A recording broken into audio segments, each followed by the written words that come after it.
sorry, that's for a Democrat show. Let me know when you're ready.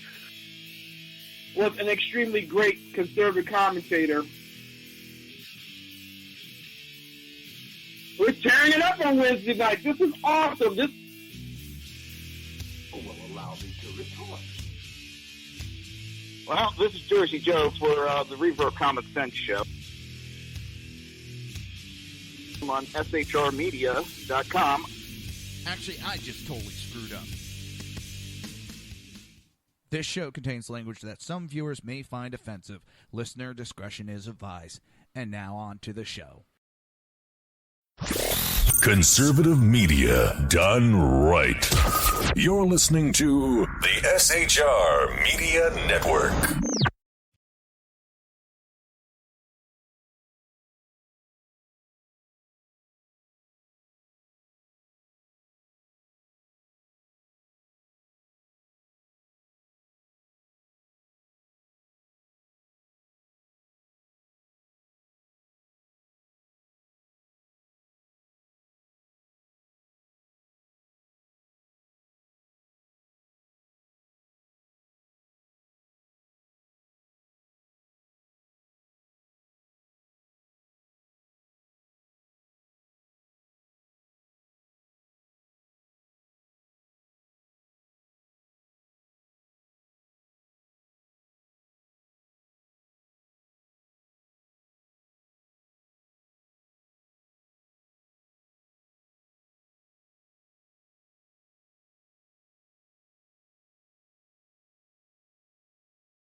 Now, that is one of my big fuck-ups. I'm blaming the board. I've been messing with the board, and I fucking forgot to turn the mute off. Thank you, Sean, for letting me know there was no sound coming through. That was a total blonde movement on my part.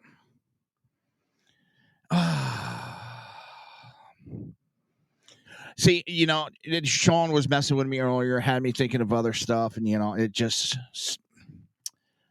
He said he messed the show up. I'm blaming him. I know other people have done it. I had the mute on. I thought I turned it off. It didn't. And I'm so worried about this damn mixing board screwing up and all the issues I've been having. Well, you should have clicked on that little link and jumped on and told me. Haha. And it's not the first time I've done that. Oh, well. That's why I need a fucking producer. But back to what I was saying, since you didn't hear me. We're starting out with that Russia collusion shit. We're back to that crap again. DOJ's come out and what's funny is they didn't accuse the conservative commentators. They said they unwillingly were working for this company that was paid by Russia. But of course, these liberals, as simple fucking minded as they are anymore, oh, you're a conservative, you're a Russian agent. Here, let me show you. Let me just. But seriously, Sean, thank you very much. Thank you so much for that. Why I looked this up. I know you've been there. But this, I'm not going to go all the way back, but yesterday I got called Ivan. Here it is. All right, let me give you a little backspin on this.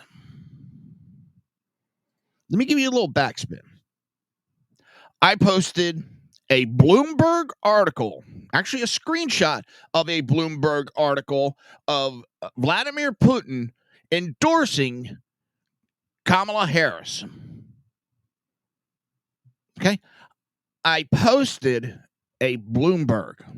Bloomberg is so far left. And I couldn't make it up. So I got called a liar, which whatever. And then this woman posts this because I posted a Bloomberg article and I also posted links to the article and links to an Axio. Anybody that knows,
Joe, just so I'm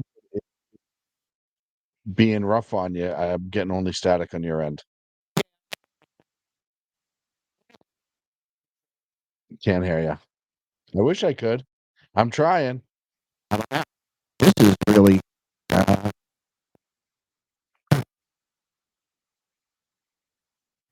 right.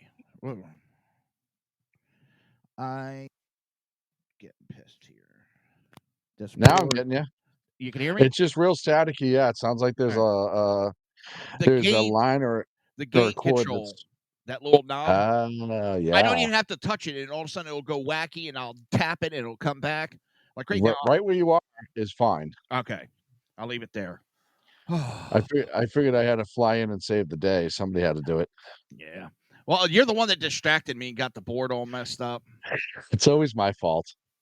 Always my fault. Well, that's because you're Russian. Yeah. You're Russian bot.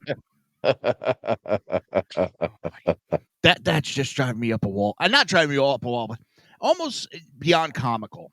Almost beyond comical. Because everybody now is a Russian bot that disagrees with the DNC. Yeah, and one of the things that came out too, and people are forgetting that there was some inclination made or some suggestion made that Putin just came out and endorsed Kamala. Like, I don't know how they square that circle, or I just don't get it. Um, was there maybe Russian money oligarchs? And that's the other thing too. They left out is it money from the nation of Russia or their oligarchs? Because I'll tell you right now, there are definitely some rich Russians who do not like Putin. You know what I mean? So it's hard to say, like, they haven't specified where that money is. They haven't specified anything. And this is the problem that I have, and a lot of people have with the DOJ and the FBI is they come out, they say things like this, they throw out this kind of real vast net, this wide net about like, hey, this is what they're doing and this is why it's wrong, blah, blah, blah, blah, blah. But they don't give you enough details and specifics to actually let you form an intelligent opinion. They say, hey, there's money going into conservatives coming from Russia. Oh, and also you gotta watch out for Russian disinformation because I really wish I kept a copy of it. I can't find it right now. The NSA just came out and said that somebody posted article from the NSA, and I don't know if you have it ready to go. No. Essentially saying, "Hey, we don't have any specific incredible information about this." And it was out in the last half hour, 45 minutes. I thought I retweeted it, but I could be wrong. Well, one of the things I noticed when they put that out is they even stated, and I've seen some of the documents, and I should have clicked on them, where it states that the conservative commentators didn't know this was going on behind their back. Yes. It's not that they're guilty of this. It's just they happen to work for a company that possibly had ties to Russia, but these people were talking what they want. And the guys that they're pointing out were not even Trump supporters. Major Trump supporters. They came on recently, but most of them were DeSantis and Nikki Haley supporters. Right. And I mean, look, I don't necessarily. I have a hard time with. I look at those people, if you will, the Nikki Haley group and all that. I kind of look at them like Cheney and like the two Cheneys, where it's like you're not really a conservative, you're a neocon, you're a rhino, you're a Democrat who was liked Republicans when you were making money and we were blowing shit up. Yep. I think this whole releasing of that indictment, this was supposed to be the October surprise. She's so far behind on the polls that they had to try to do something to give a bump to her campaign. Hey, BZ, yeah, I know. Guess who's here? Came in for a couple minutes. I don't know what the setting is that I have to change, but I can't respond to the restream chat, or I would have. Because if you click bottom left, you have to pick out who you want to talk, which channel. Is there a little selector? Nope, I only get private chat. I know. Right. Go ahead and talk about the indictment a little bit more, the best you can. And let me see something. Which indictment do you want me to talk about? You have to get me to narrow that down a little bit. Look, I was just I had nothing planned. I thought you're having mic issues, and I jumped in to save the day like the hero that I am.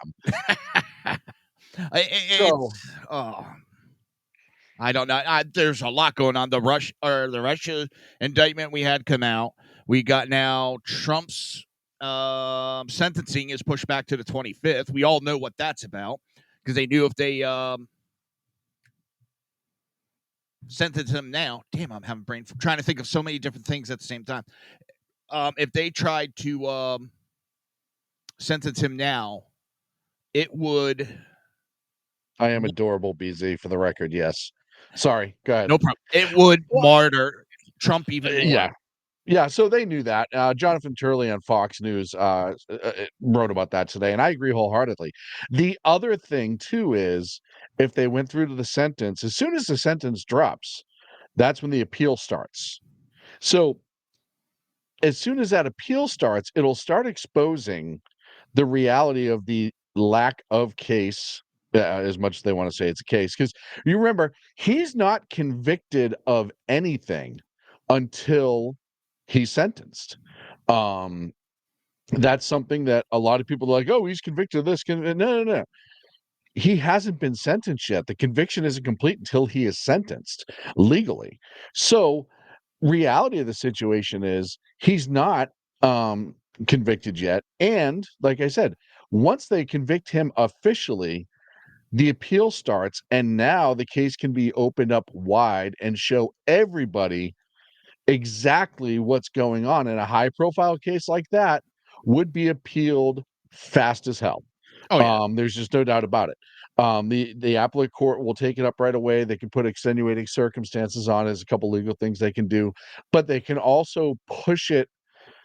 So if the New York Supreme Court says, "Hey, we're not going to hear this," they can actually petition the U.S. Supreme Court to hear it or work their way up, and that could be heard prior to the election. Actually, if they really force the issue, they may get it just before the election. Yep. And it'll show that New York will have the Alvin Bragg's DA's office will be showing his ass to the entire world, and what a bullshit set of circumstances that case was. And let's remember, that case is the same paperwork error, or whatever you want to put it, that Hillary Clinton had. And she got hit with an FEC fine and got kicked out the door. Yep. That was it.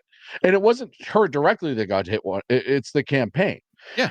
The campaign pays for all of this. This is why the FEC, everyone brought it up, and it hasn't been brought up since. Speaking of like how campaigns are responsible, when Kamala Harris became the presumptive nominee before she was officially the nominee, and they dropped Biden off the FEC registration, added Waltz, everyone said, wait a minute, how are they able to keep all of that money? Because it was donated to the Biden-Harris campaign, not the Harris-Walz campaign. And even somebody from the FEC gave an interview saying, yes, we have to look into that because there are stipulations saying X, Y, and Z, that it can't just be handed over like that. Because what point does it end? Kamala Harris was not the primary on that registration with the FEC. Joe Biden was. So it begins the question of, well, if Kamala Harris dropped out, could Waltz take it and then pick somebody else? Like, how far down that line can you go where you can just start handing money off? And if that's the case, then why doesn't the DNC just run all of these people, Oprah, all that, run 15 of them? They all raise money. And then when they decide to pick one, like they did with Kamala, they can just walk around and say, oh, I'm taking this, and I'm taking this, and I'm taking that. So there are laws in place. I'm not an FEC expert. I'm not claiming to be. But you stayed at a Holiday Inn, right? But I did stay at a Holiday Inn a couple nights ago. So that's what Trump, going back to my original point, that's the whole case against Trump. And people forget the federal government had that case prior to Alvin Bragg, and then said, nope, we're not touching this shit. We FEC don't want looked to at touch it. it. Yeah, there was no prosecutorial ability for them, is what they said. They had no path to prosecution. So they chose properly to not do anything at all. And then Alvin Bragg, who I know everyone said this before, I'm not saying anything new. Alvin Bragg, who ran on, I'm going to get Trump. Letitia James in New York, who ran on, I'm going to get Trump, which, by the way, there's an old communist saying that says, you show me the man and I'll show you the crime, that gets applied, which essentially says you can convict anybody as long as you make up enough shit. And that's what they did with this. And I don't feel bad. What's the one for out of leftists. Georgia? Oh God, Fannie Willis. Yeah, that's a whole other. She was another one though that ran on. I'm going to get and Trump. they pushed that case down the line as well. And all of this comes back to, they don't want the appeal before the election. Now, here's what's going to happen in both those cases, just on a whim. Once he gets elected, they're going to drop the cases. And the reason they're going to drop the cases is because they're going to say it's the interest of justice. We don't want to put the country through the president, blah, blah, blah, blah, blah. But the simple fact of the matter is, then they can't appeal. And as soon as they drop that case, they're going to petition. They're going to petition the court to seal all the documents. It's all garbage. I mean, everyone, and like I said, I don't feel bad for Democrats, but they are the biggest victim of a bait and switch right now because they're jumping on board. Oh, we got him. We got him. It's like the Oh. E.G. Carroll case. He's a convicted rapist. No, he's not. And that He appeal lost started today. He lost a civil case for something that happened 30 years ago with minimal evidence that was entered in because you do not need beyond a reasonable doubt when it comes to it's not the same standard as a criminal case. So he's not a convicted um sex offender. Like that's what another thing they Yeah. try to throw out. Oh, he's a rapist or whatever. Well, Yeah. he's not a convicted sex offender. A civil case is dramatically different. And I know CNN, MSLSD, and all those folks, they won't say this, but a civil case, I will tell you right now, the amount of civil cases that get settled or that people get held responsible for where there's no way those cases would get brought criminally for a reason. This is a huge difference with E. Jean Carroll is they would never brought that case criminally because they could never prosecute it. So they bring it civilly because the threshold of evidence is much less. I know this is And going to be a it's little bit on single the judge. outfield. O.J. Simpson trial. Technically, Yeah. he was found innocent criminally, but he was found responsible civilly. And there was way more evidence in the O.J. Simpson trial Yes, that exactly. he should have been found guilty. There's no doubt in anybody's mind. You go back and you look at the case, and I know BZ's probably like just snapping right now that we're talking about this. But you go back to the O.J. trial, there was the thing that went wrong with the O.J. trial, and kind of what happened with Alec Baldwin too, is there was a lot of procedural things that were not done at the time properly by the LAPD that kind of sank them, that gave the defense a place to really latch into and beat up and stuff that the CSI stuff. There was some they were just dirty, like not dirty like they were on the take. They were just sloppy in their work. And the same thing happened with the Alec Baldwin case. The whole reason the Alec Baldwin case got thrown out is because the CSI that responded to that scene and that processed everything, processed it in a way that said to me, through my years of experience working in and around law enforcement, is they did not ever think that this case was going to go somewhere. So they just kind of processed it half-assed, kind of just like, yep, we scoop, we bag, we take pictures. Chain of evidence. Nobody's ever going to look at this again. Who cares? Who gives a damn? It's going to go down as an accident, most right. likely. And then when it came out, it's the same thing. Everyone's like, how is this guy not convicted? OJ, how is this guy not convicted? But those are incredibly different than the Trump case. Well, yeah. I was talking between the criminal compared to the civil, how two different cases or the same case can go two different ways in two different courts. I do want to also add in one other case while we're all because it's kind of all connected. It's 100% all connected because it's lawfare. Hunter Biden's case out in California for the tax evasion. He pled guilty to all 9 charges. No deal, no nothing. Everybody's like, he did it for his family. No, he didn't. Well, he did it for his family, but he did it because the evidence could have linked Joe Biden to a bunch of shenanigans. Well, let's legally look at this, what this prevented and what this does for Hunter. It prevents, like you just brought up, them diving into the finances of the Biden family and that being exposed, right? Because once you plead guilty, and now the judge doesn't have to accept that. We've seen that with a Hunter guilty plea before. I think the judge in this case will accept it, but they don't have to. I thought he did. They didn't accept finally accept it. The Alfred, okay, or however you say it. The prosecutor wouldn't go that. Hunter just all 9 charges said, I'm guilty. Right. And that is to protect, like I said, that is to protect because now you don't have discovery. You don't have all that stuff.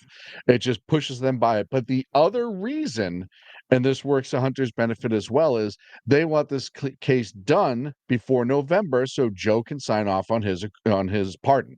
Yep. That's what it comes down to.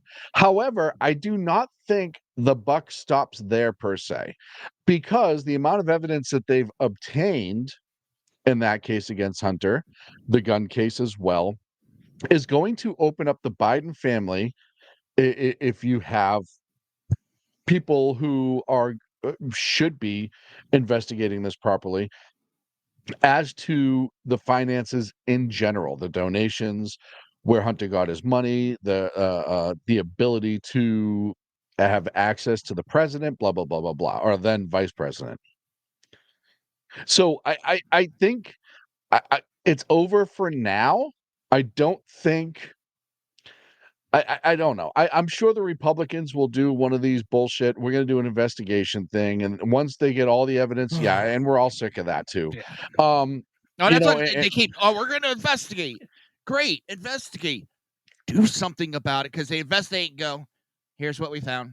Yep. And actually, PZ just summed this up better than I can. The burden of proof is lighter in a civil case. In civil matters, the preponderance of evidence showing a more than 50% chance that one of the parties is at fault, and that's all that's necessary. So 50% chance. In other words, you know, beyond a reasonable doubt to 12 people is an immense burden that's put on the state to prove their case against somebody. When you have a single judge, and even if it's not this idiot judge that he had in the civil case, who was batshit crazy and everybody knows it, who was an anti-Trumper and blah blah blah blah blah. The other thing that if it was, even if it was just a normal judge, the judge can say, "Hey, can you prove that he was there?" That's probably a 40% chance.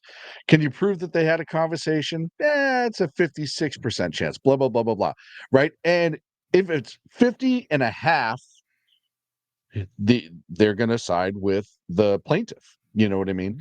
And that just means, is it possible Trump could have met that woman in a lingerie department at a department store in the 90s? It's possible. Yeah. It's 100% possible. I don't know.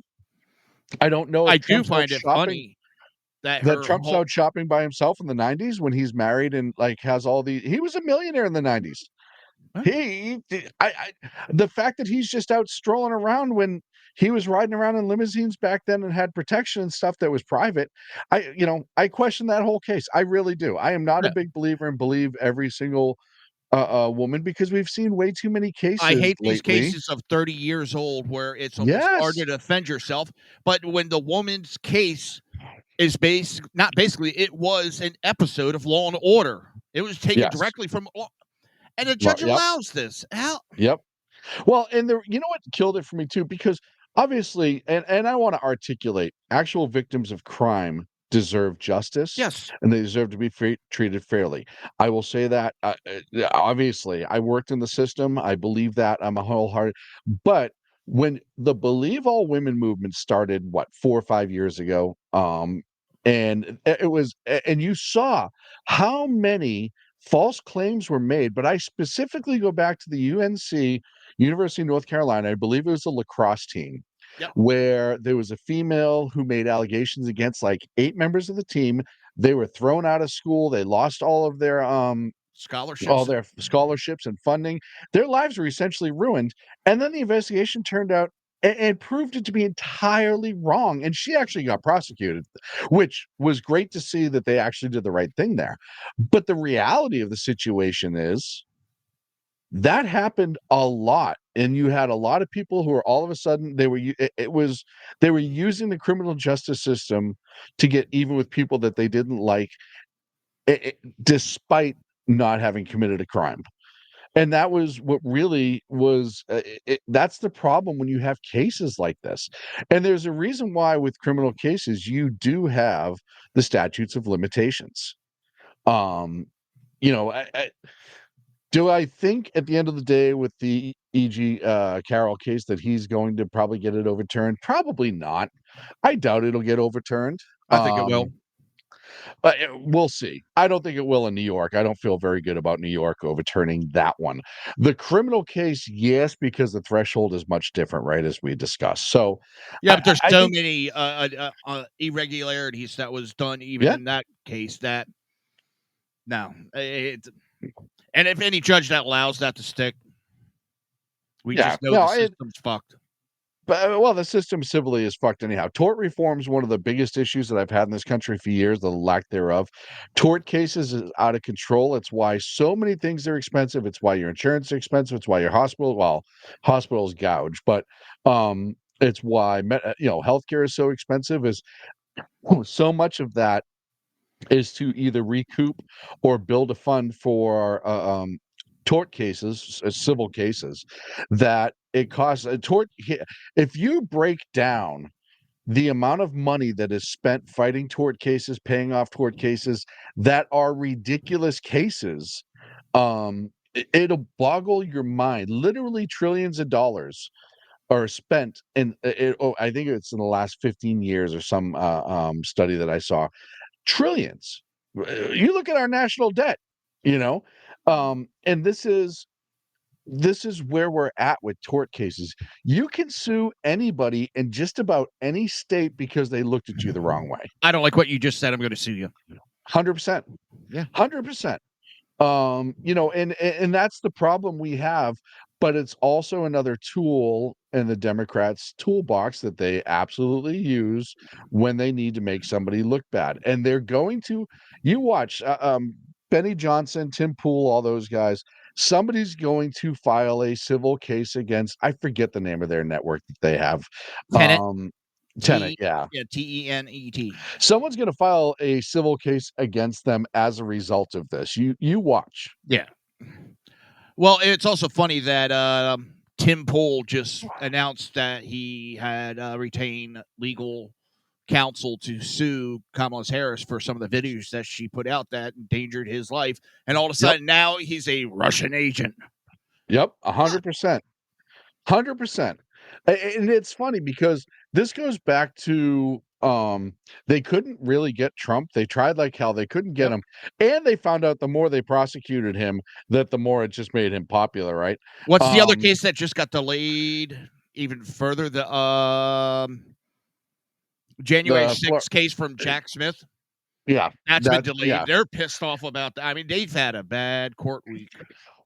Well, and the Jack Smith case, all he did was repackage the same indictments and throw it back out, and it's going to get the same treatment. Yep. That is a political move, and everyone forgets Jack Smith was a friggin' nobody. He has a history of bungling easy cases, but he was a political hack. He was over at The Hague, which is not a real court. It's so funny when you talk to people about The Hague and they're like, oh, it's the International Court of Justice. It's The Hague, blah, blah, blah, blah. The Hague is imaginary at worst, or at best.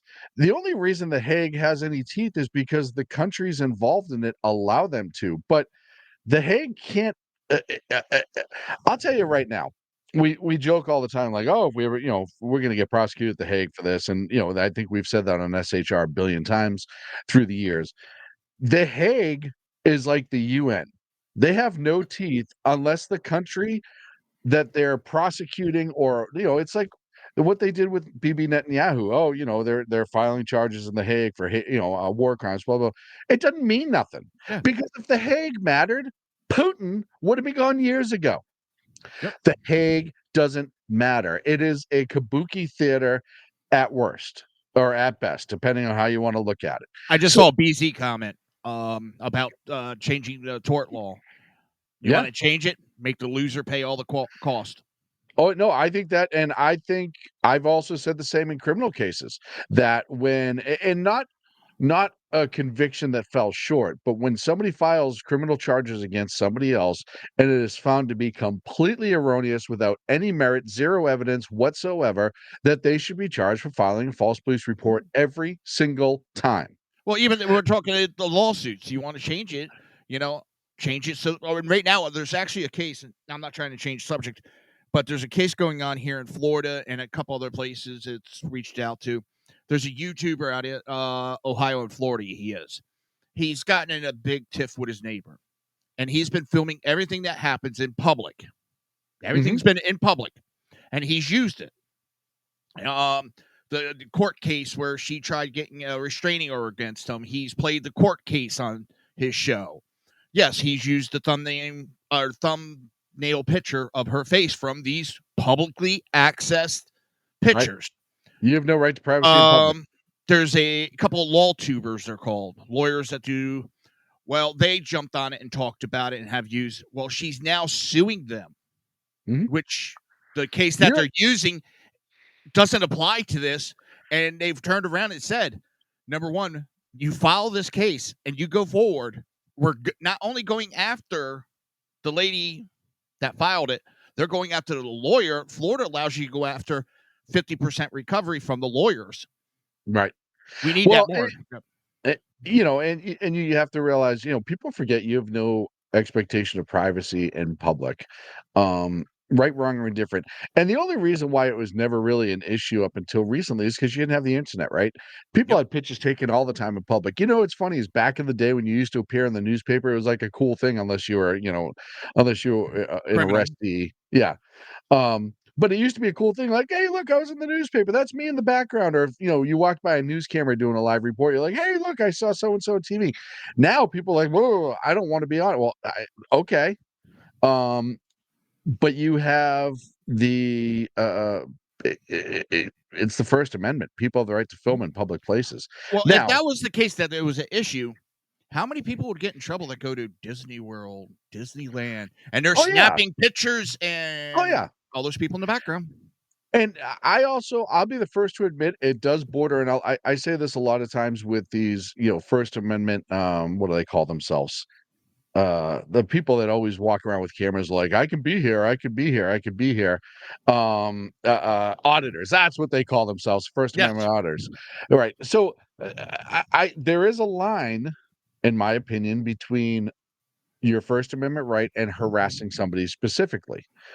And you see this a lot with the auditors, where they'll show up to the same business 10 days in a row. Well, I could be here, I could be here, and they're interviewing or whatever. And it's like, no, no, no. That's harassment. There's a difference. You're trying to create a problem. You're disturbing the peace. You're disturbing the peace of the people in there, or you're disturbing the people on that property. And that's different because you do not have the right to disturb somebody else's peace. But in I've most also states. seen where the security causes the issue. Oh yeah, no, but that's a different story. But then they try to turn around. Well, you're disturbing the peace. Right. No, you're the one that's done all this. It's a fine line, and yeah, some of them go into it because they just want to sue. Some go into it to make sure that there is transparency. I see very few of those people for real, that are doing it for the actual reasons. You do see them occasionally. Usually they're the ones who, when law enforcement show up, the cops like, look, I know you can do this. I know you can be here. Just work with me on this. And they're like, yep, cool, totally fine. But you have there's definitely, that's a 90-10 flop, man. I think there's 90% of them are just assholes looking for a paycheck. I'm not going to argue that point. That's, and the other 10%. BZ sent an article from the AP I want to bring up. Let me pop this around. Boom. I need to share this. No. It's supposed to go to this window. There we go. Right-wing influencers were duped to work for covert Russian operation, U.S. says. They have millions of followers online. They have been major players in right-wing political discord since Donald Trump was president. It's right-wing political discord, so disagreeing with liberals. And they work unknowingly. For a company. And an indictment was filed Wednesday, alleges a media company linked to 6 conservative influencers, including well-known personalities, was secretly funded by Russian state media employees. Again, secretly. Right. So, and this brings up a weird thing. So, you go back to what's the biggest Russia we know is, right? The Steele dossier. Yes. The Steele dossier was created by Democrats to implement Russia as an involvement with Donald Trump. We have seen China do legitimate actions in this country as of late, right? Trying to undercut our government and our government officials and a lot of other things. I mean, it's just working for Democrat politicians. Yeah, like sleeping with them. Right. So, but when it comes to Russia, and look, I'm the first one to admit, anytime I see, God, I hate Vladimir Putin. I hate most of the Russian government. I think they're abhorrent, atrocious, horrible people. This was before the Ukraine. This has nothing to do with Ukraine per se. Ukraine's just an extension as to why they're assholes. Vladimir Putin's a dickhead. And every time he like posts something with that, even conservatives are like, "Oh no, he's making a lot of sense." And I'm like, that guy is responsible for millions of deaths from his time in the KGB to his time since he's been in office. He has invaded other countries ad nauseum. It's not just Ukraine, it was also Georgia. We have to remember that under Bush. We have Vladimir Putin's a dickhead. Yeah. So I'm not defending Vladimir Putin ever. As a matter of fact, I am a huge wisher that somebody in his government will wise up, walk in, and put one in his head. I'll be the first to admit it. I know that's probably going to get us in trouble, or whatever. But That'd I be the think first time I got in trouble. I think he is that much of a scumbag. I don't think we should do it. I don't want to be involved in it. I don't. But I wish that would happen. I really do. Do you know And what I would be wish funny? that- Do you know what would be funny if that does get turned in? Someone does turn it in. It will be a Democrat turning me in or turning us in Yeah. at this point I for the know. show for I you know. doing that. Oh my God! Look what he did. He wished someone dead. I know. He said, But Putin. like I said, I don't condone it. That But I doesn't mean wouldn't that cry I don't. over it. Exactly. That's exactly how I feel. We He don't is that condone much, it. Just wouldn't cry over it. and because he is a puppet of China, and a lot of people, no, Putin's a Chinese puppet. He has become a Chinese puppet. He is Russia has no money. right. He has become what all of the satellite states were under the Soviet Union for Russia. He is now that for China. Oh shit! Look who just got in the 100%. chat. Melanie Collette. Holy shit! It's so weird. It's almost like I was just talking to her earlier. It's like a reunion. It is a reunion show. So yeah, he's become a puppet state. Now, RT, are they funded by the Russian government? Yes.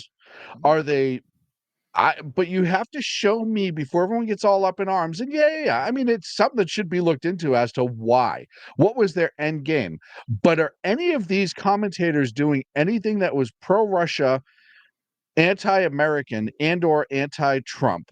And you can't say that they were, if anything, you would have a better chance of saying that they were trying to get them to say stories that made Trump look worse based on the fact that Putin just came out and endorsed Kamala Harris. No, that didn't happen. That's a lie. Easy, comrade. But it just lasts. All I did was posted a Bloomberg article, a left-leaning article, and I'm lying. Yeah. Oh, no.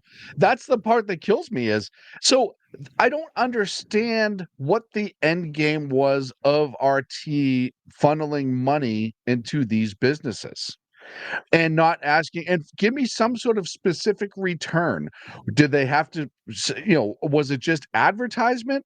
Was it just, were they pushing a certain script?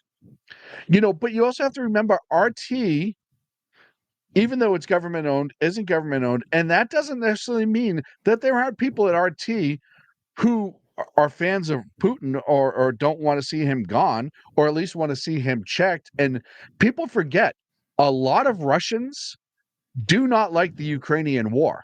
Their kids are being conscripted and murdered and killed. And murdered's not really the word because it's a war, but killed over there. And the Russian people, a lot of them, and I look, I shit all over the Russian government. I feel the same way about the Russian people that I feel about the Chinese people, that I don't harm, I don't wish any ill upon the people that live there. Yeah. So this is what they're alleging is being said. That's what I've seen. Okay, so record inflation. Well, that I don't understand that we had record inflation. So what's false about that? So if you're paying me to already look, I'll tell you right now, if somebody showed up, with the exception of a few countries, most countries, if they show up and go, hey, I'm going to give you $1 million to keep doing what you're already doing. Okay. Democrats are going to jump all over it. Right. They do the same thing. And we know that.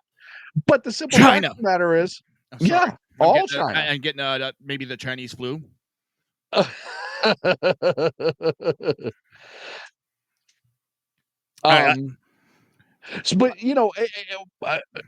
job loss, all that stuff is what actually happened. Yeah, that's not Russian disinformation.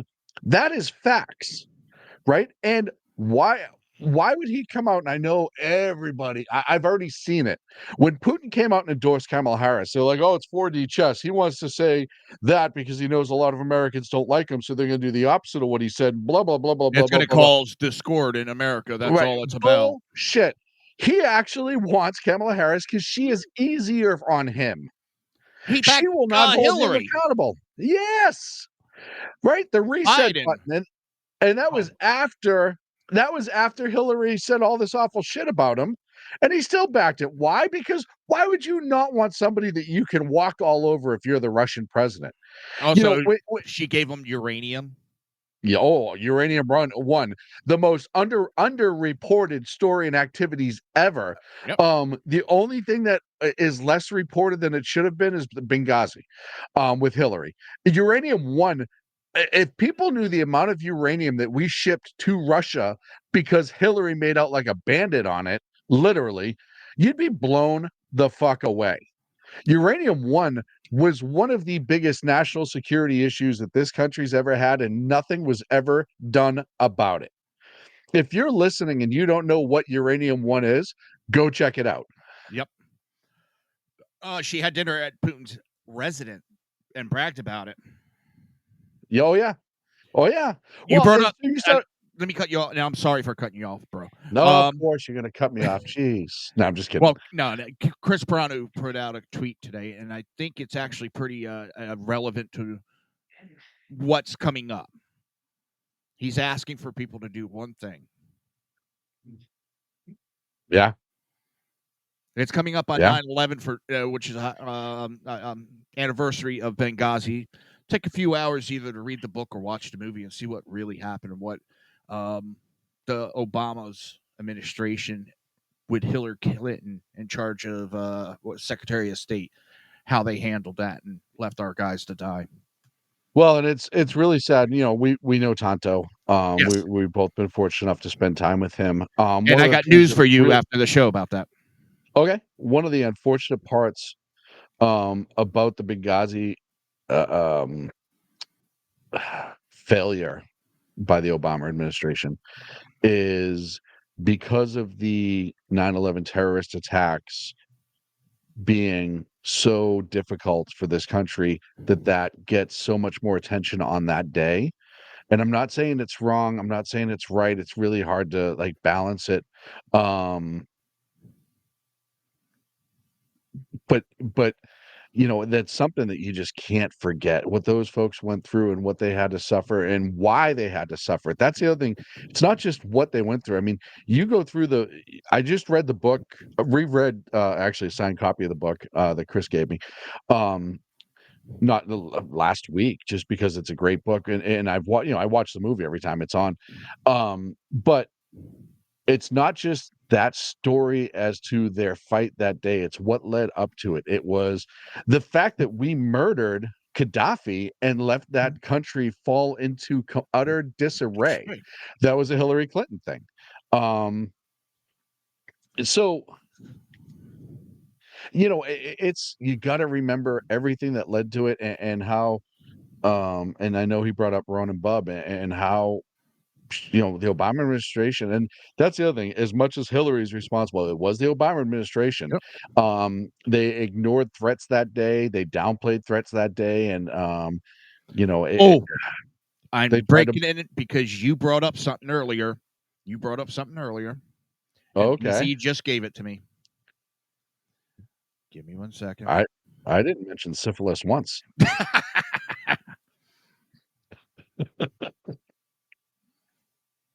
Oh, there it is. There it is. I knew it was out there. I knew I saw it. Yep. And that's DNI, National Intelligence, essentially saying, hey, we don't have anything to suggest that the Russians are trying to interfere. Now, if you want to talk, and this goes back to the whole tenant, and you know, the money being paid to tenant from RT. We have a ton of money into every national media, including Fox, CNN, MS, that comes from overseas, that people pay or advertise or whatever. It is not uncommon. I mean, look at how much money came from Saudi Arabia into our news agencies. It is not uncommon for money to come from overseas. Now, if the money's coming from Russia, and again, we all know how I feel about the Russian government. I'm not making excuses, but it is business as usual money, then what's the problem with that? What's the difference between them and money coming from Saudi Arabia? Look, I could top it. I could top it. We have evidence, and I'll let you get to that. It's my show, Jesus. we we have evidence that the Saudi government was involved in the 9/11 attacks. Yep.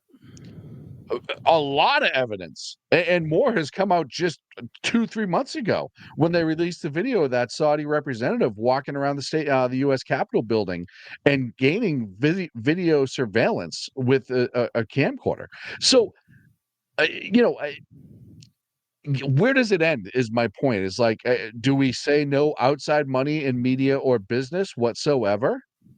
But you have to prove something more than just, hey, the money came from overseas. And it's amazing how they have zero threshold of evidence when it comes to attacking conservatives. But when you bring up, I don't know, quid pro quo with Ukraine, and the evidence is in your face that this was while Joe Biden was vice president, there was a quid pro quo and nothing. No, well, that's not really, that's nothing. That's nothing. Why are you even talking about that? He can do that. He's vice president, blah, blah, blah, blah, blah. That's where, like, I just tell Democrats, I'm just like, go fuck yourself. I have been trying to be so nice, but so many times I just want to do that anymore. But also, one of the guys that's been accused and unknowingly was a part of it, YouTube just permanently banned his account. Who? Tyler Hansen. Oh, no kidding. They permanently banned him, even though that it's been said by our DOJ that they were innocent bystanders in this. But I have a question for you. Yes. We're talking about election interference. I could show you the world's biggest election interference. The Democrat Party is promoting it. Send it. Open border. Oh, yeah. Biggest election interference that I've ever seen, and they're trying, and they've said they want to give them amnesty. Oh, yeah, no, they're trying.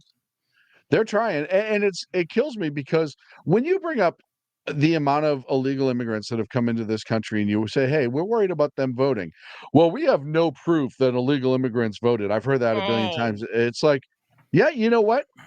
Maybe that specific person in their name hasn't been able to, but that doesn't mean a lot of people don't realize that illegal immigrants, when they come to this country, one of the things that they do is they steal other people's identities of the dead, the elderly, people, relatives of their own. And Melanie Clout brought up it changes congressional districts, and I'll actually talk about that because it comes down when we do the whatchamacallit there, where we count how many people are in the country. I can't think of the word right now. Consensus. No, the census. Not consensus. The census. Hey, I was closer than you were. But so that's how they vote illegally, which is why it's like, hey, we need to get all these dead people off the voting rosters right away because they can be. It's why we don't like mail-in voting. It's because we don't know who's filling that out and mailing it in, right? So that's where we have the problem with that. You talk about the census and yeah, and kids as well. Melanie brought up a really good point too. They steal it from children, young people who they create credit under 12-year-old names. And there's been plenty of situations where kids have turned 18, gone to get credit, and found out they've had credit for 15 years and it's destroyed. It's actually one of the best things that has ever been told to me, and I do this, is add your kids to your credit and start monitoring their credit. Put their name on a credit card or an account where nothing's being used. You're not doing it. And I've done this. I have both my kids on an account where you can credit monitor that. So if somebody starts to use their credit, you start getting notifications. That's a little bit of safety advice from Sackhead Shaun, who knows absolutely nothing beyond that about that. But when you start getting into the census, like Melanie brought up in the chat room, They don't ask you if you are a citizen on the census. They just count the amount of people in the home and move Democrats on. voted that down. How does that affect your congressional districts? Well, your congressional districts are lined up by population, and they don't, and that's the numbers that they use comes from that census. So, you start looking at what illegal immigration does, um, by and large, and we talked about this, I think, last week when we were on the air with illegal immigration. It overwhelms our hospitals, it overwhelms our school, our public services.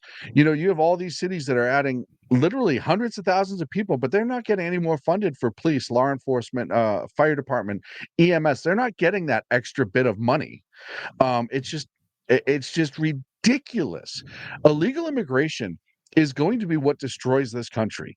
And it's not, as I've said before, it's not that every single person that comes over the border is a bad hombre, as Trump put it a couple years ago, but there are a shitload of bad hombres coming over the border. That's a different conversation. They may not all be bad hombres, but they're all criminals. Right. And what they're doing is draining a system that we're not prepared. Melanie brought up too is during COVID, how many hundreds of kids' data was compromised. And look, I'll tell you right now, I just got a notification from my health insurance that me and my kids' information was compromised because they had a breach of their system, right? Blue Shield of California. So my kids' information's out there in the ether. Yeah, we're gonna do data monitoring and all that other stuff. And I just laugh because I just look at my credit. I'm like, good luck, guys. Exactly. I'm like, I'm hoping that one of them go, oh my God, this guy's credit's so bad. We'll help him out. Let's get his credit up. Yeah, no, I seriously. And it's funny because I tell everyone the reason I had a 750 2 years ago inflation. I've had to put so much stuff on my credit card that my balances have gone up, and that's what's brought my credit way down. And the other thing too, and I'm going to just rant here for a second, is no ranting, I, only raving. I have really good, what's considered good health insurance. I pay a lot of money for it. I had to have this surgery on my hip a couple months ago. The amount of out-of-pocket expenses that I've had to pay for co-payments and stuff like that is it's cost me thousands of dollars when I was told Obamacare would keep that from ever happening. Oh, what about Camille Harris saying that she's going to do away with medical debt? But I thought Obamacare did that. It's unbelievable. Yeah, it's crazy. Excellent stat thrown by Melanie. And look, if you don't know who Melanie Collette is, she broadcasted with us a long time ago. Money Talk with Melanie. She's all over Newsmax. She's on the radio. She's a diva. She's always been a diva. She still is a diva. She's getting Didn't more. She get elected to council? She is everywhere. All right. But if you have a chance, follow her on social media. I know her X handle is at NJGOP Diva, and she certainly is. But the stat that she just threw up is 1% of illegals that are criminals is what, and that's the number they throw at you. Well, it's only like 1%. Well, you let 10 million people in. What's 1% of that? Do the math. And you look at what's going on in Aurora, Colorado. There was just with Carry the Venezuelan divided gangs. by 2. Yeah, your headphones are going to catch fire. Use a calculator, Joe. You look right now. I'm getting my toes out. Aurora, Chicago with these Venezuelan gangs. There's a Wisconsin one where there's a Venezuelan gang that was arrested for sexual assault from that what's it, TGA or what? I'm not good with my Spanish. And that's just them. And then you look up into the Northeast, Massachusetts specifically. You're having a lot of rapes and sexual assaults being done by these illegals, and they get released on bail and they take off into the wind, and then ICE has to wait for them to get released on bail and then hunt them down for it. And it's just it never ends. She was elected as county commissioner, the first Black commissioner in her county, 340-year history, and happens to be a Republican. So Melanie Collette has taken off. And if you follow her, she's on TikTok.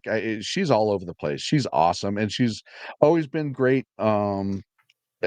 she's just a wonderful human being, and she's introduced us to some of our greatest friends, which Ken McClinton, who hopefully is recovering well, and Lonnie, and it just really, it's funny. I like to say that SHR, we had the black representation for conservatives before it was cool. Just so everybody remembers that. Just saying. Just saying. Before it was cool, we knew it was coming. We knew how important the conservatives from all sides of the aisle, or walks of life, or whatever you want to call it, backgrounds, histories, whatever, blah blah blah blah. We all knew it was more important for us to unite no matter what.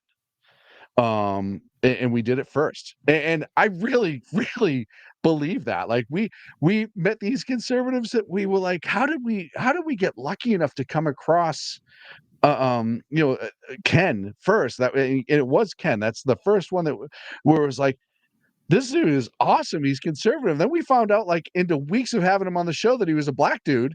And then, of course, all the jokes started. And we were legitimately didn't. Back in the day when we were, I forget the platform we were on, Ken would just call in randomly and we would just talk politics. And he was on honestly, like 2 months before, he was like, yeah, well, when you're the only black conservative. And we were like, hey, wait a minute, what? And he was like, yeah, blah, blah, blah, blah, blah. And then he introduced us to Melanie.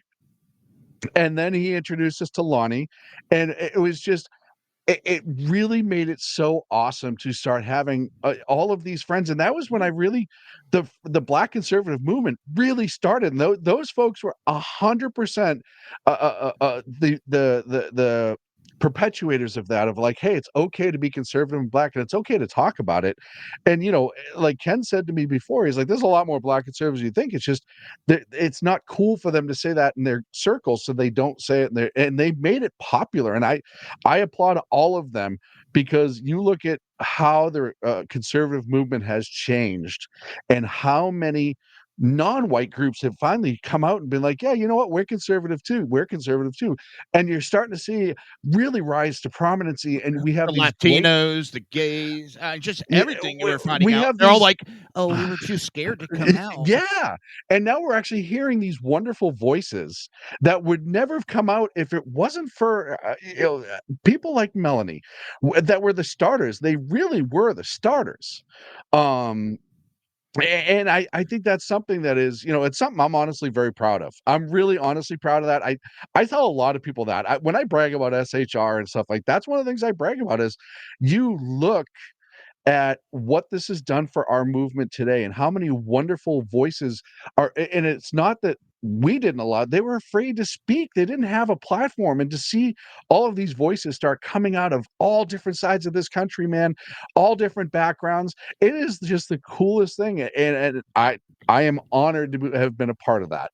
Now it's just a bunch of fat old guys. Yeah, exactly. Now it's just back to the fatties.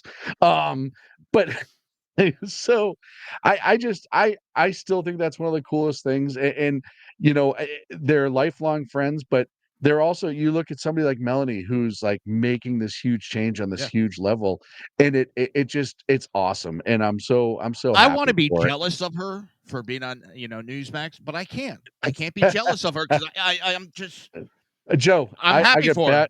I get bad news for you. I don't know if you've ever, like, heard Melanie talk or seen her. There's nothing to be jealous about. That would be like me being jealous of Tom Cruise, where it's like, no, I'm not even in the same room. That's How can I be jealous? I'm freaking proud, and I'm glad to have been the show. I think it was after hers. I'm happy with that. I'm like, hey, look at that. I followed her. Yeah, it's just, I'm sure when Newsmax was going through, like, the headshots, and they're like, well, we have Jersey Joe, or we have this unbelievably intelligent, very pretty black chick. It's kind of a tough one. We're gonna go with the chick who actually knows what she's talking about, and is a financial, like, her finance part, politics aside, her financial and intuition is amazing, and intelligence. I forgot to tell you the joke that was going around today at the house because of me being accused, which, like I told you, I'm proud. I have to be up there in the conservative talk area to be accused of being a Russian agent. But I turned around and I was like, they got proof. Yeah. My wife's father is 100%, and it depends what part of history we talk about. he's either Russian or Polish Jew. He's Right. 100%. So I'm like, they found out you're Russian, hon. It's all your fault. Okay, bad joke. But Look, Ivan. someone called me that yesterday. I know. That's why I'm going to call you Ivan a lot now. Well, and it blows my mind, right? So this is, and I said this in somebody else's post today. This is how you know they have no substance to their argument. Yep.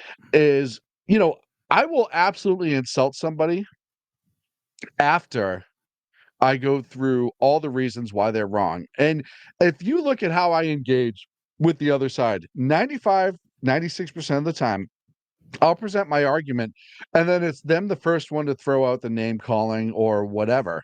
You don't give in to their demands. And then I'm like, all right, fuck you, dickhead. And they're like, oh, dickhead, man. That's like, no. I try to go through with you the facts of my argument and why I was making my argument. And you had to, as soon as you insult me, I'll block you at that point. I block people like crazy now. The other thing I do when I'm arguing with people online is I immediately go into their profile. Oh, you have 150 followers and you made your account in 2009. Done. See ya. Game over. Not even talking to you. Not even acknowledging your existence. I've been having a lot even from this year with like 5 followers and no avatar, no headliner. I'm like, oh, God. Yeah.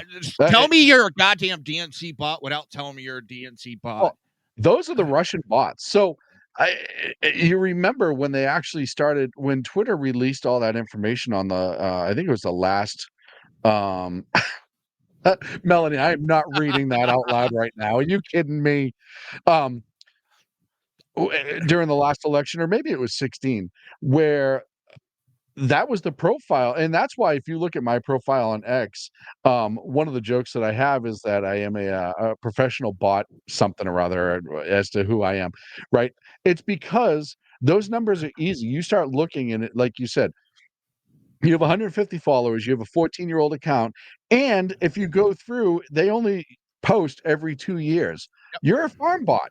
Yep. That's why I always start calling I'll start calling them Ivan once I figure that out, or a comrade, or ask them what their commander thinks of their fine work and all this other stuff. And they get pissed. And then they'll block me eventually. And I'm like, no, I know, right? I know if I knew where your IP address was out of right now, it's going to be overseas. I don't even think it's the DNC bots. I don't think that they're like smart enough. I'm sure they have bots. Well, don't get me wrong. I know the ones that I was dealing with the other day were DNC bots because right after the shooting, because I'm getting tired of. I guess we're going to change it up just a little bit if you don't mind, with the school shooting that happened. But it's what do they immediately do? Blame the object, blame the object, blame the object. They are excusing the shooters by blaming the object. It's empowering shooters to go, well, why should I care? They're just going to blame the gun. And then they're sitting there, well, we got to ban guns. Don't you care about the children? Coming from the fucking party that had an abortion van outside their convention. Don't talk to me about saving kids. You got to look at it. You got to look at it as to what their ultimate goal is. They don't care about kids. They don't care about people. It's to ban guns. Why do you want to ban guns? Because the population's easier to control. I don't care what anybody says. I will die on this bridge, on this hill. That is the reason they want to ban guns. And once you, and they know how this will work, right? Once you get a gun ban proved on a federal level, you can now piggyback off that to go to other things. So it'll be the AR first, which is why you see them try. Oh, we have to get the assault weapon ban again.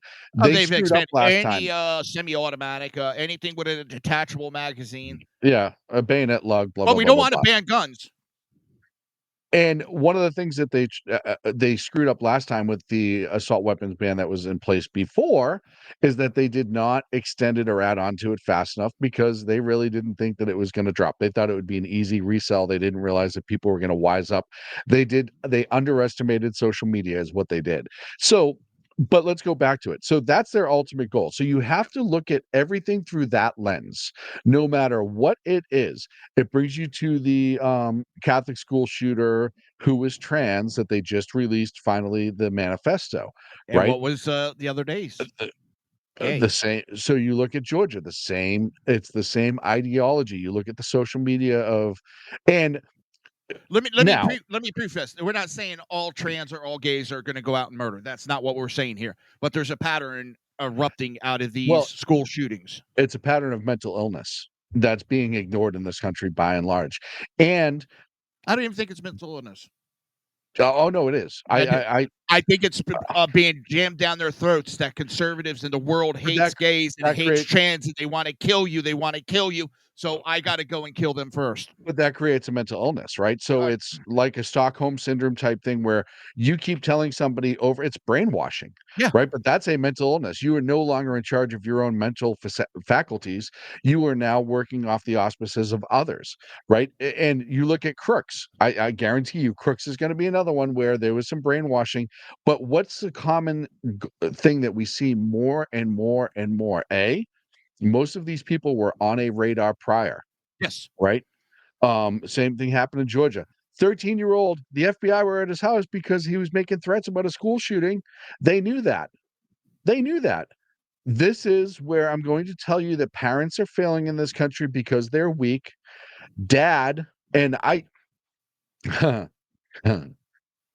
think this father is the typical profile of a weak parent who's just trying to get their kid to be normal and not actually. I think dad is like, nope, there's something wrong. I got to man this kid up. I got to get him a gun. And he buys him a gun. Yeah. Right. Why? Is it delusion? Is it ignorance? Is it no? All he needs is to do some boy stuff and he'll be fine. Right. Once your kid is threatening to blow up a school or shoot a school, and once he's so deep in that ideology, you need professional help. There's a no-brainer. And I'm going to tell this story. My oldest son, he's autistic and he has a lot of other issues, bipolar, et cetera, et cetera. When he was at his worst and he was being violent,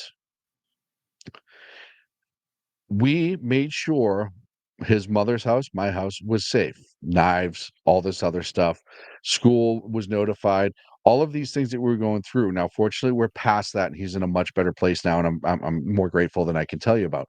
But at that time, we knew that the potential for him to harm himself or somebody else was elevated, right? So not only were my firearms locked up in my safe, but the door to the safe was locked, right?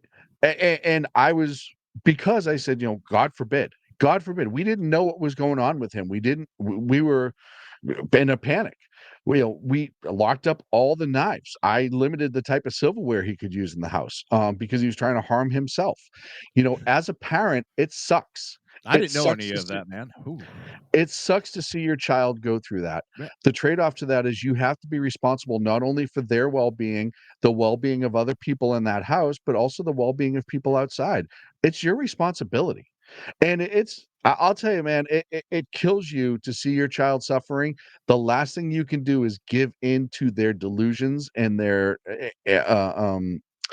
whatever you want to call it. But I also, even now that he's in a much better place, whatever, I still don't take chances with any of that stuff. Yeah, silverware is back to normal and stuff because we're way past that. But I don't leave anything unlocked. I certainly don't hand him anything. I don't, because until I am 100% convinced that there is not a chance. And there's the age factor. If he was a perfectly normal 14-year-old kid, I still wouldn't leave anything unlocked. And the simple fact of the matter is, kids have a tendency, and I grew up with guns unlocked in my house. I knew not to touch them. I knew it was what they could do because my father actually educated me about them at a young age. My grandfather educated us and said, if you touch the guns when I'm not around, I'm going to whoop your ass. You want to touch them? Come get me. Right. We'll go shoot them.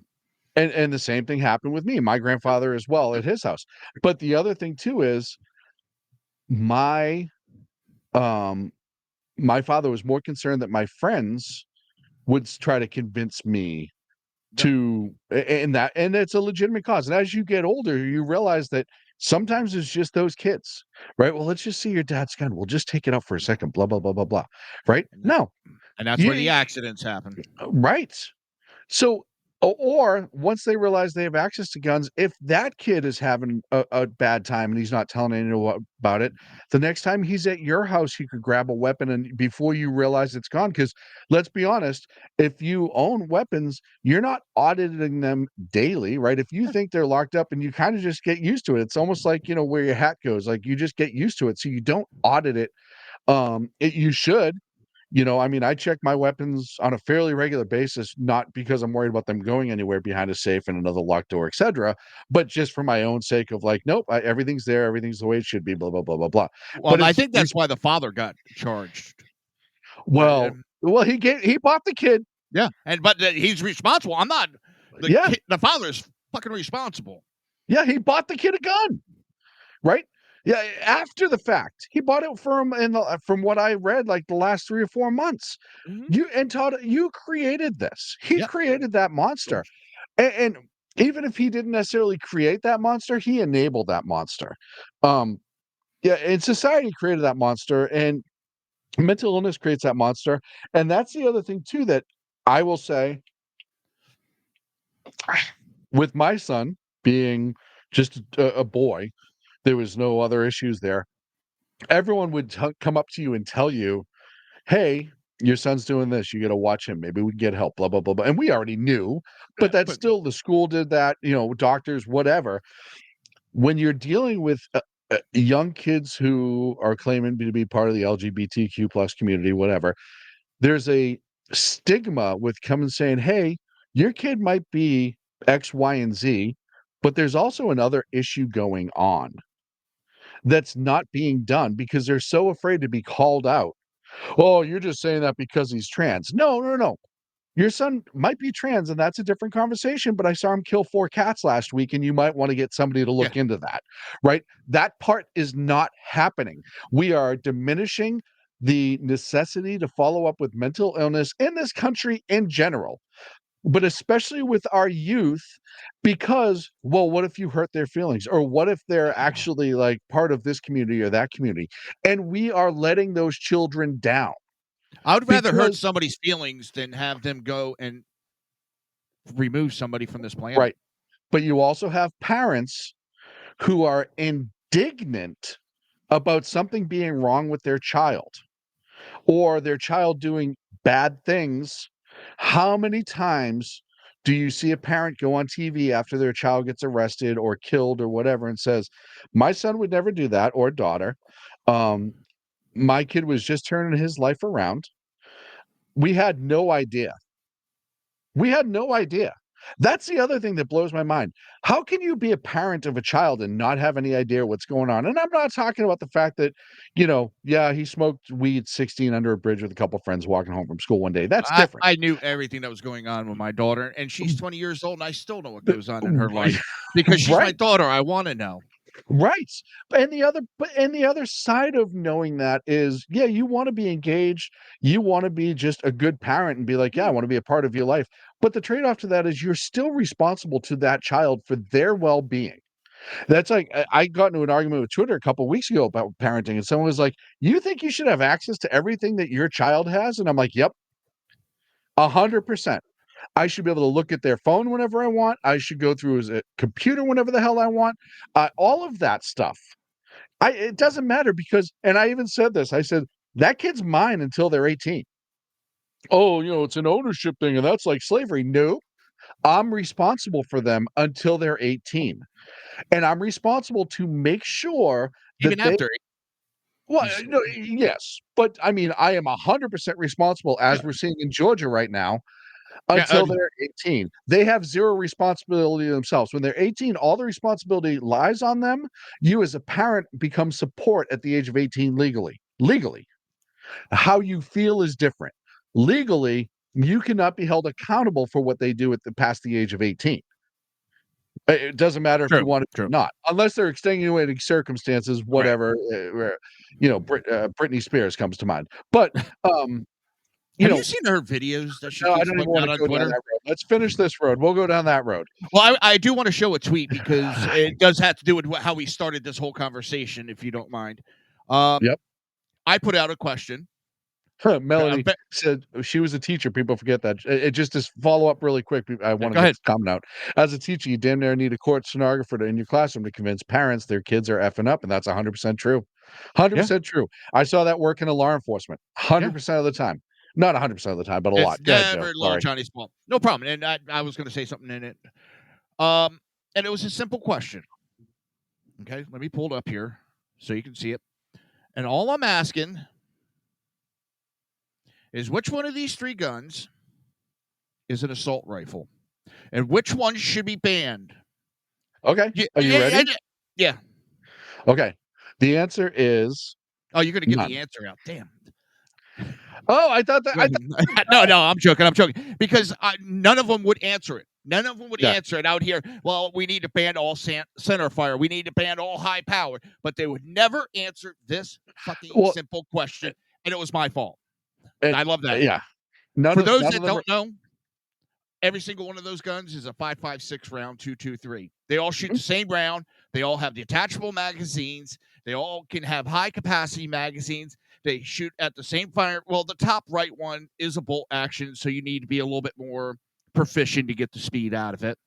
Right. But all of them are the same goddamn rifle, but only the one on the left do they want to ban because it looks scary. Well, and you start looking into that, and I believe the latest one I saw is that shotguns kill more people than assault rifles do. Hands and feet, pistols. 2023, I think it was, long rifles, and that's all long rifles. That includes not AR-15. AR platform. It's only 2.3% of the shooting. It's done with a long rifle, and it's like 1.2% of that 2.3% is AR-15s. Right, and then you break it down even further. How many of those assailants legally had the right to possess that weapon, and it drops it down even more? How many are justified shootings? Right. That's the other thing, too. When you go into firearm statistics, nobody talks about this. When the DOJ releases firearm statistics, when they talk about homicides, homicide is just the taking of another person's life. Now, they break down after that as to justified or unjustified, lawful or unlawful, murder or not, self-defense, whatever is justifiable homicide, right? They never disclose those numbers. The other number that they throw into gun deaths in this country that people is suicides. Yeah, they count suicides as part of the overall gun death numbers. You start removing those, and now you have drownings that start coming up close to the numbers of homicides, deaths. The gun deaths matching close to drowning. Auto accidents, cancer. You know how many people doctors accidentally kill on a regular basis? The number's astronomical, and I don't think that doctors should be banned. No. I understand, and I said this going into my last surgery. You know, they have you sign all the paperwork of you realize you could die when you get in the table, and I'm like, well, yeah. You're putting chemicals into your body to nullify your brain. You put me in a temporary coma to do this surgery. There's a chance I'm not coming out of it. That's just what it is. But there's a risk. So when they talk about gun deaths, when they talk about assault rifles, and I'll tell you right now, which is, they talk about the extended magazines, these extended magazines, blah, blah, blah, blah, blah. I'm not as good as I once was, but you give me 6 10-round magazines, and I can tell you right now, I can swap them son of a bitches out of my Glock like nobody's business, right? Yeah. Years of practice, years of repetition, muscle memory. It's not as good as it once was, but it's still there. But that... Melanie says, well, couldn't kill themselves if we banned guns. This is true. Nobody's ever killed themselves without a firearm. Yeah. The other thing, too, is... And nobody's commit mass murder without a gun. Right. The first mass murder happened in this country actually happened with the tomahawk, and it was done by a Native American. It was in 1804, and it was out of school. I think it was 1804. It was early on. It was out of school. And it was done with the tomahawk. Oklahoma City bombing a mass murder? Yeah, Oklahoma City bomber was a mass murder. That was what? Fertilizer and diesel fuel? 9/11. Those planes were not taken over with guns, and those before 9/11, there was a bombing of the World Trade Center, and that was fertilizer and. Yep. And then you look at more recent history. Sarnak brothers. Yeah, the Sinayev. Pressure cooker. Yep. And but you go outside the country, right? And you start looking at Japan. They had the gassings of their transit system. You had the bombs in the 9/9 attacks in Britain. You had fire had been used in Chechnya at one point where they locked everybody into a building and lit it on fire. You have vehicles that could be used, which we saw a couple years ago in New York. Um,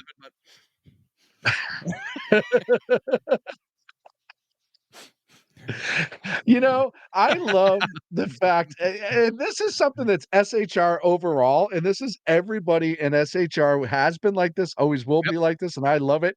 Ball busters. Fucking all of them. Ball busters. Melanie's busting my balls right now in the chat, calling me a racist because we stole their land and now we're accusing them of killing people. Dear Lord. Oh, it's awesome. It's amazing. I love it. So you look at other ways that people can commit mass casualty incidents. You have knife attacks. Yeah.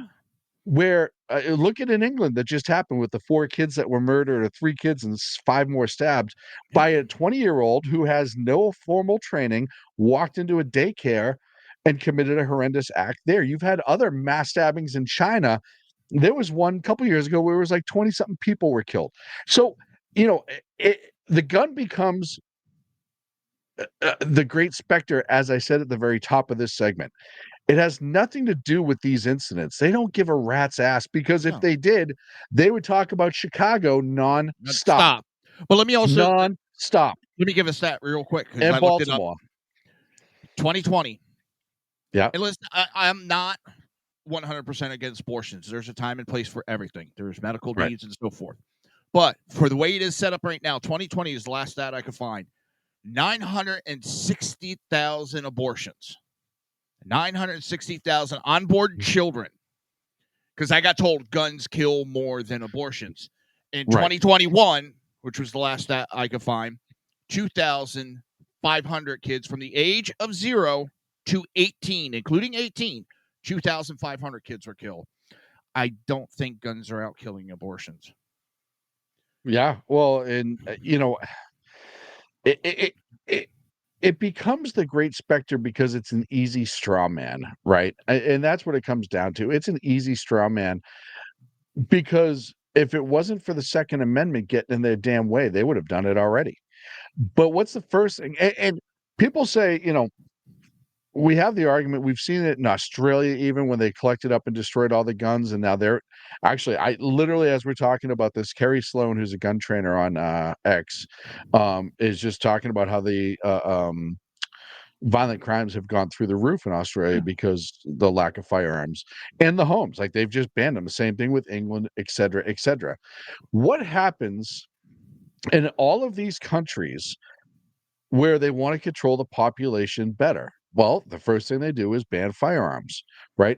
And then they say, well, you only have a few countries that have done stuff like that, right? The communists, like we've had this whole conversation. Look at what's going on in the United Kingdom. United Kingdom was disarmed, I want to say in the 70s, by and large, where they've outlawed almost everything except for hunting, shotguns and a couple rifles, whatever. You look at what's happening in England right now, where you have not just the people that are showing up in England, not their immigration crisis, talking about the government and what the government of England is doing to their citizens with free speech. Yeah. Right. That alone, protesting, they're protesting, and they arrested an 11-year-old kid for posting stuff online that he wasn't happy about immigration. Actually, Melanie, banning drugs did wonders in the United States, didn't it? Yeah, well, we had a whole war on drugs in this country, and the drugs won. Well, here's the other thing. Federally, guns are banned on school properties. It's federally against the law to bring a gun. It's against the law to kill somebody. Well, that was my second point I was going to. It's against the law to shoot somebody illegally unless they're trying to kill you or somebody else. We have laws in place. They don't get followed. Now, you look at a prime example about gun laws not working. Aurora, Colorado. You've seen these Venezuelan gangs. They have long guns and rifles. They should not legally possess those. No, because they can't, because I got told by a person on Twitter, criminals go to gun shops to get guns. Right. That happens They all do the time. background checks. They want the government to know. Yeah. Yeah. No, and if you ever talk to anybody that owns a gun shop or has a federal firearms license, etc., and yeah, Melanie, every weapon Yep. is banned on school property. But you go to there's one thing that people with FFLs really, really love is having it taken away from them by selling things illegally. This is one of the tricks that the Democrats and gun haters do is they tell you guns are so ridiculously easy to purchase. First of all, they're expensive as hell, right? Let's talk about that for a second. I'm going to go on a rant about gun laws. Let's talk about the fucking price of guns right now.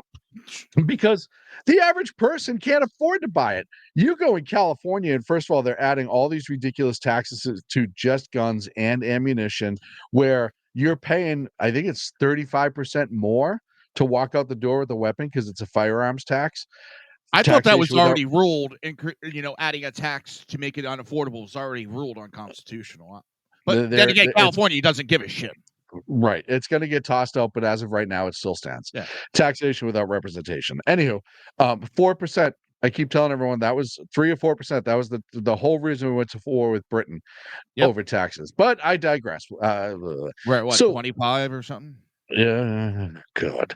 But yeah, so you start looking at firearm laws that are in place and how expensive they are to say the average illegal immigrant and or criminal who has a criminal background check is going to have the $750 minimally to walk in and buy a Glock, wait 10 days because they still put them on the 10-day waiting period or 7 or in most states, and then go commit their crimes is the biggest bullshit.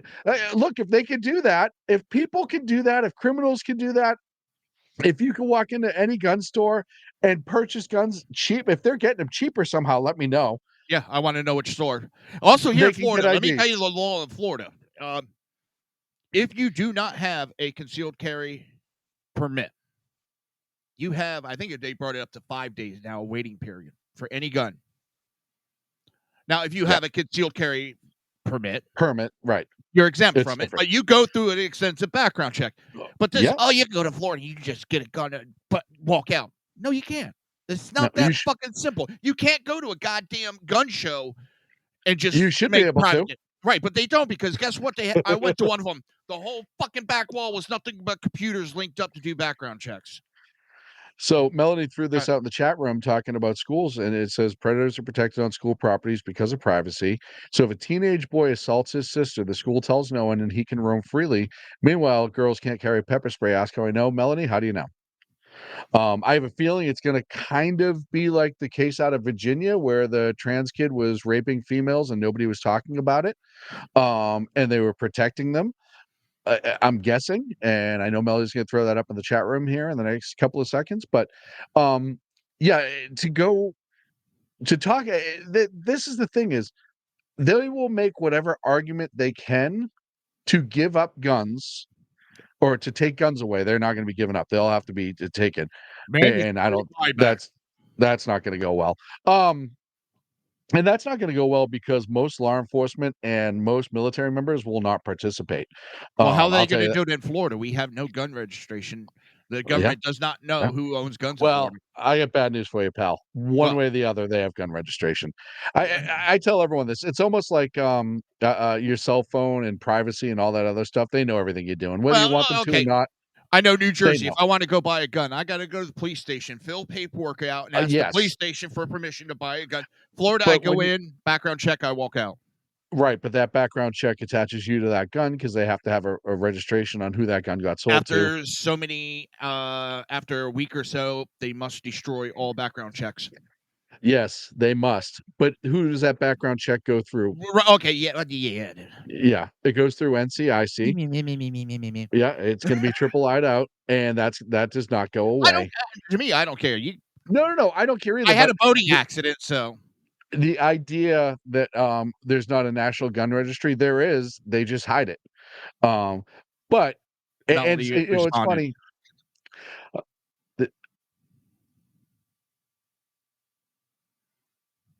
Wow. That's because fucking- they suspended. That's horrible. They suspended the female student for carrying the pepper spray, and also the parent told me that their son assaulted their stepdaughter, and there was no way to protect the female student. And you know, this is a problem. This is a societal problem, and it really goes. God, it's so upsetting. It goes back to we as a society are failing our kids, and we can talk about that when we're talking about the school shooting here, um, and the guns. But we do. We fail. We fail our children. We fail to protect our children on a regular basis, and that's what happened in Georgia. We didn't. We. And when I say we, I mean that parent did not protect those other kids by understanding what was wrong with their own child and admitting that there's a problem there. And he was on an FBI watch list. So that's going to be the next conversation to be had. How many times are we going to find out that these people were on radars prior to shootings and nobody did squat about it? And it's a problem. It is a problem. Look, I am not a fan of the FBI as it currently stands. The FBI used to be a great institution, but as it currently stands, I'm not a fan.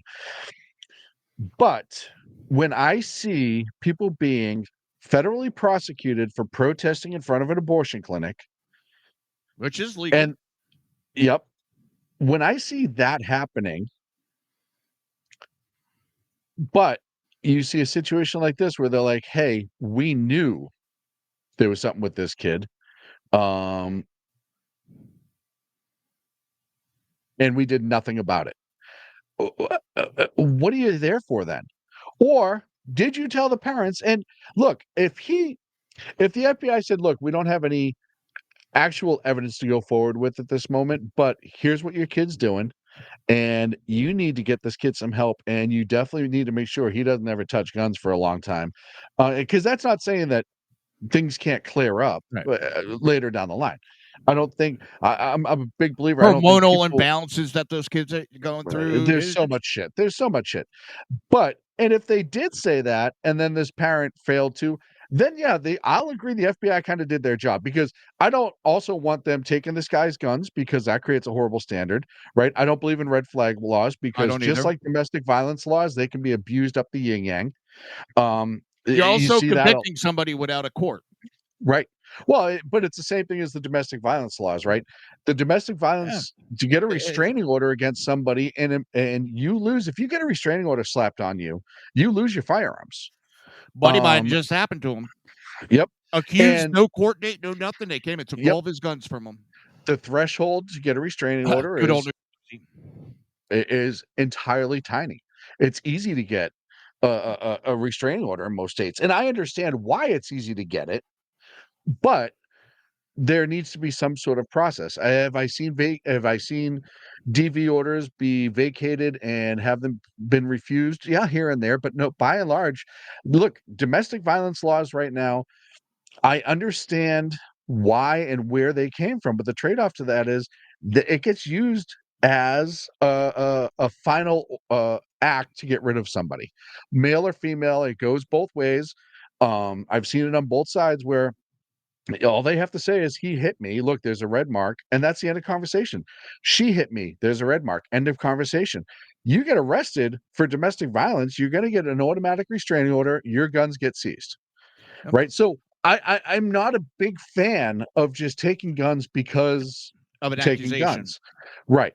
So a lot of vengeful, and it's both men and women, a lot of vengeful that they just want to hurt the other one. And Melanie, I could top that, because Melanie says, I think if someone gets a restraining order, the victim should get an expedited gun permit.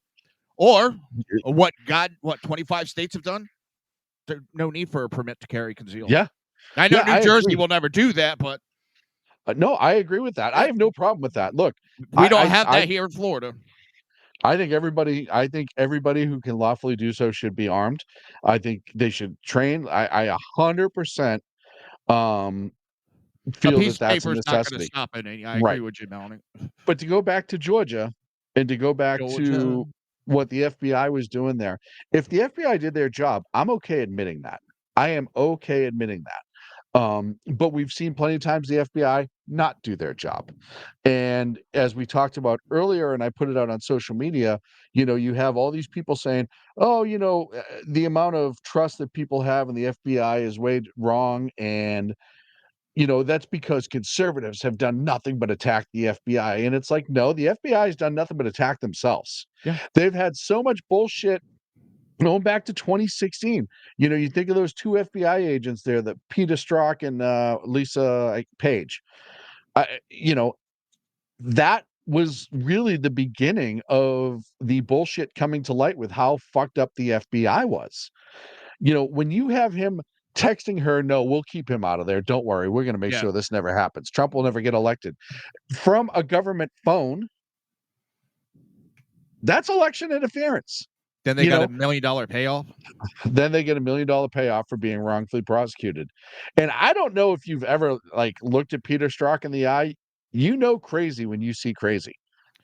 I've had issues with FBI for a long time now.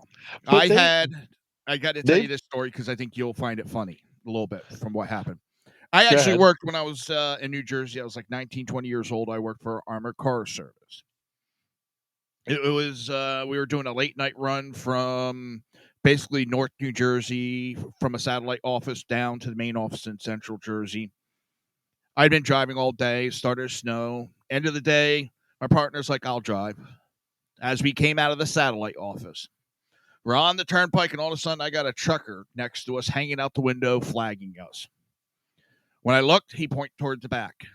So I looked, the back door is open. We pull over. There's a bag missing. No. I lost $650,000. Now, why I bring in the FBI is because FBI shows up the next day to interrogate you. Oh, we just want to interview, talk to you, get your what happened. Then turned into a full investigation of, we know you did it. I mean, fucking with my head. But he turned around and told me, he goes, I don't give a flying fuck whether you're innocent or not. I want to close the case, get a promotion, and go back home to my wife. He goes, I don't give a shit about you, whether you're innocent or not. You can go to jail. I'll sleep nicely. And I that sticks in my head so much because they were dead serious about it. They didn't give a shit. And then a couple days later, he comes he comes knocking on my door. Well, would you go to a hypnotist, or would you? Now, I had said I'll take a lie detector test. I didn't do shit. Well, just to clear you, would you mind? Because we want to get you to help. And I just looked at him. I was like, you little cocksucker. You sat there and threatened me and told me I did it and all this. And now you're asking for my help? When I tried to help you, you fucked me in my ass. And I walked away. You're like, hey, dude, I told you I was an idiot up front. That's what this is I'm dumb, but I'm not a criminal. Well, my dumb part is I was trying to give him every little detail I could remember. I remembered the bag that was missing was heavy, and it took two of us to put it in there. Right. Oh, how do you remember that bag specifically? Because it was heavy. Yeah, it took two of us to put it in. Get in there. Yeah. Yeah. Well, and so the biggest problem is the FBI hires based off of really, especially back in the day, and I'm sure they're still doing it now, is they hire off of college degrees. If you have a college degree, you're living your best life. They'll hire you in a second. That was the problem, is you have lawyers with guns, accountants with guns, you have folks that, and then it's funny because I've worked with these agencies. You have the U.S. Marshals, and you have these marshals who they work the street, they deal with people, they know how to talk to people, they know how to investigate crimes. They were awesome. The U.S. Marshals were amazing to work with. I know they're not always popular. The DEA was really good to work with because they dealt with people. They knew how to deal with people. They dealt with people every day. ATF folks, they really were good at dealing with people. They were cops, right? So they were able to work with people on the street. They were smart. And the other thing is they could smell bullshit, and they could also smell sunshine and roses. They knew when something was legit or not legit, and who to go after and who not to go after. The FBI and all my dealings were never like that. They were nerds with guns. Yeah. Nerds with guns. Almost all of them. And the worst thing you could ever do to an FBI agent is question their authority. Yep. Because as soon as you question, and then they immediately have to puff out the chest, pull out the badge, put on their blue windbreaker with the yellow writing, and start telling you how important they are. And I'll tell you, I there was a specific FBI agent, and I won't say his name, but it was the same. I literally said to him one day, I was walking through the station, he was walking the other way, and I was in uniform, and there was a bank robbery. I knew the FBI was in the building, whatever. And literally, he walks up with me, and this kid was probably a couple years younger than me at the time. Like nerd, shirt, tie, FBI windbreaker. Goes, I need a copy of this right now, and hands it to me. Who the fuck are you? Right? That was my first response. Like, I'm not even here for you. I'm in here for something totally different. And I looked at him. I was like, "Oh, copy is that way. Have a nice day." And he was like, "You're not gonna help." And he like started getting pissed. And I'm like, I looked at him. I was like, "Kid, this isn't your house. Like, no, bounce." But that's how they are in general. That's how a lot of them are in general. Is that every single one? No, there's plenty of cops that have become FBI agents. There Then are there's plenty of those people old white hair ones that just, you know, don't give a shit. but a lot love of you, BZ. yeah. No, but that was the thing is the old timers, a lot of them were cops before they became FBI agents. And then they went strictly to plucking people out of colleges. And these are kids who, were the nerds in college, and they get their little college degrees, and they're 5'2", soaking wet. They've never been punched in the face before. They've never had anyone, so they get, and it's just like Melanie said in the chat room, it's respect my authority, and they don't understand the idea of you give respect, you get respect, how you talk to people, whatever. So in your situation, you had somebody who was just like, no, I need this. I need this stat. This stat is more important than finding the truth. Why? Probably because he's an accountant with a gun and numbers matter to him, right? That's how you actually mark progress in your career, is your numbers versus what you've actually done doing the right thing and making sure that the right people are protected and the wrong people, bad guys, go to jail. So, it's sad, but it's a reality. But like you were saying, kind of like and I know I hijacked that and went off total course. How you don't respect or agree with them, but yet I got in a conversation about a situation here in Florida. They're trying to legalize marijuana for recreational, and a lot of people are saying we're tired of the fucking smell. And one of the things I brought out, I'll go to the fishing pier, and there's a bunch of people smoking, and it's wafting all over the place. Number one, you're going to get a contact high. And if you have someone that's never gotten high before and doesn't realize it, then goes behind the wheel of a car and kills somebody. You cannot get contact high. That was the first one. And nobody crashes their car and kills people while they're high. I was like, right. I had to scrape a 43-year-old man off the ground because two kids were high off their ass. The guy's on the side of the road changing the tire. They hit him at such high rate of speed, his shoes stayed, and he went flying about 20 yards. So, yes, it does happen. So I posted a CDC article that, there's THC in your exhale smoke. No, there isn't. Are you going to believe the CDC? I can't believe you're believing them. But you believe the FBI, you believe DOJ. Well, and I'll tell you right now, California, when they legalized marijuana, the biggest thing that the cops in the state were saying is, hey, we don't have any really roadside tests that are permissible to court under this statute to test for people impaired with marijuana per se. Now, the reason I use the word per se is when it comes to alcohol, you have the per se law, but it's very alcohol specific with the per se law. And marijuana stays in your system for 4 weeks. So the blood test doesn't necessarily help you. Yes. Could they have redness in their eyes and other, other aspects of marijuana intoxication? Absolutely. But it's much harder to prove. Alcohol is very specific. I can give, I could do the FSTs, I could do the field sobriety tests. In California, you get to the EPAS and you can blow on the side of the road. They get you numbers and or draw blood. Hey. Keep your personal life there. or draw blood, right? So you have very specific things that you can articulate as to why that person was intoxicated in the moment. Marijuana, it's much harder to do that, right? Some people are naturally have bloodshot eyes, right? Some people, like you said, they being around marijuana and having the odor of marijuana does not necessarily mean that you're high, right? It could have been that you're. I mean, I'll tell you right now. Have you ever gotten? If you were in high school, you can smell a kid that smoked up before high school in seventh period. Yeah. Like the smell lingers in clothing and this other stuff. So it was much harder to prove, and they were pretty much told like, well, we'll see what happens. Well, if you can't get They a re- contact high, why are these people doing shotguns? Well, right, exactly. They released some guidelines on it, but it's really hard to Yeah. prosecute it, and it's really hard to prove, and it happens. And I'll tell you right now, in California, twice a week, and I am being super conservative with that number. I see people sitting in traffic smoking pot. Oh, always. We got a little bit of I don't want to call it breaking news. I really get tired of that one.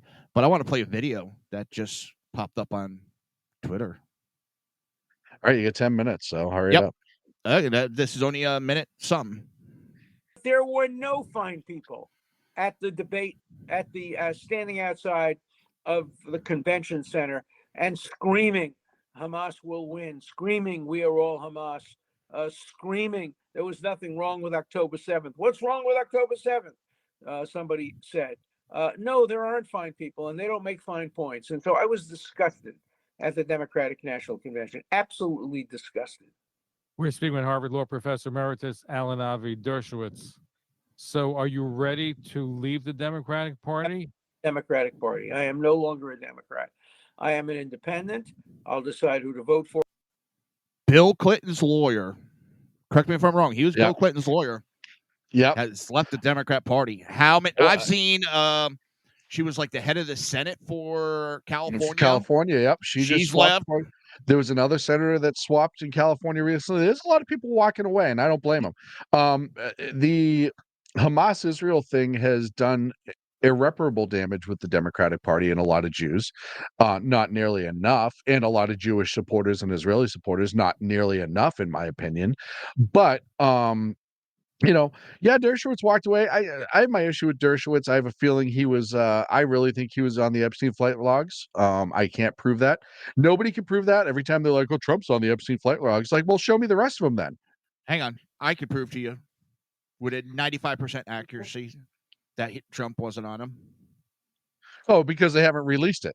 That's the only way you know. Bingo. They would have released that and burned everybody. Would have released it 100%. Oh, fuck everybody, but we get to finally get Trump.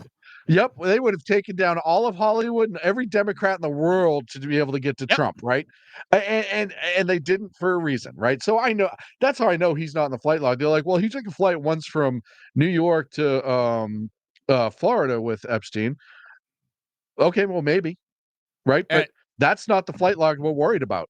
We're talking about the flight logs on the Lolita Express going to his private island. That's the one we're worried about. Which, by the way, this is like, it's truth is stranger than fiction. Do you know, you know the show SpongeBob, you had kids. Do you know that SpongeBob's home address is the exact same address as Epstein Island, the house on Epstein Island? No, I did not know that. Yes. Other than the Bikini Bottom part, but the street address is the same. I always thought that was the weirdest thing in the world. It's somebody showed it to me, and I have kids who watch SpongeBob, right? And I'm like, is this a troll? Yeah. Is this, or is it just weirdly, or is it like reversed where like maybe Epstein had that after SpongeBob came off because he owned the island. He didn't necessarily need a street address. It's an island. Yeah. But yeah, no, so that's neither here nor there. It's just don't want to ruin your day with it. All right, there's gonna be getting ready to wrap up for the show, but for those that have seen, me and Sean did we called it X Roulette, and it probably not going to be a weekly thing, but it may be every now and then. And we have a little bit of, we don't have a date yet, but we have a guest for the next show. Go ahead, Sean. Oh, okay. So for the next show, I didn't know you were going to let me talk about this. Yes. I was hoping. I've let you talk 90% of my show. So Chris Peranto is going to join us. Tonto, 13 hours in Benghazi. For those that don't know, he does have a connection to SHR Media. My first he live does. show, I got to interview him. And then you guys had him Freedom Fest? We had him at Freedom Fest. Yeah, the first year we were there, we had him at Freedom Fest, and he spent 3 days with us. And I always tell everyone this story about Chris. When we reached out, it was you got him. You were the one who really turned us onto it. And when we reached out to him, it was like, hey, we're gonna see if we can get him for a second to even call in. I didn't think he was going to join us, and it was just more of like a we're gonna see what happens. Maybe he'll call in while we're at Freedom Fest or whatever. And we use Freedom Fest like, hey, if you want to come out, the book had just dropped. He said, hey, you want to come out and promote your book? If you want to come to Vegas, like we can't fly you. We don't have the money. We're too small of a network. He was like, yeah, we'll come out. And I was like, sweet, okay. And he shows up with a couple of boxes of books, his publicist, and he spent 3 days with us. And when I tell everybody, and I told this story on Twitter not so long ago, he talked to every single person, and everyone knew who he was. Benghazi was still very fresh, so everyone knew who he was. And Freedom Fest has a lot of conservatives. It's a libertarian event, but there's a lot of conservative libertarians. And there are a lot of people that follow the story. And when I tell you he was the most gracious and kind person to all of these people that had millions of questions, and he spent hours upon hours upon hours just talking to people. If they were older, he'd get them a cup of water mid-conversation. Do you want a chair? Like, he really is an absolute gentleman of a human being, despite the fact that he is an absolute badass. So I'm super excited that Chris will join us. That was on you. You booked that. You got that. Thank you, and we'll set up a date for that. Yeah. And thank Oh, you. that was Chris. just a conversation me and you had about it, and just hey, yeah. We also talked about it about trying to find a liberal that maybe could be halfway respectful, reasonable, and bring them on. I have no problem with that. I have no problem opposing view being brought. I am not going to be disrespected. And obviously, we have our friends that we'll invite on when we do it. Yeah. And so everyone knows what X Roulette is. X Roulette is essentially we were trying to talk about. He's like, oh, let's do a show, and we came up with the idea of like, how if you hit the refresh button on Twitter or X and stuff just shows up.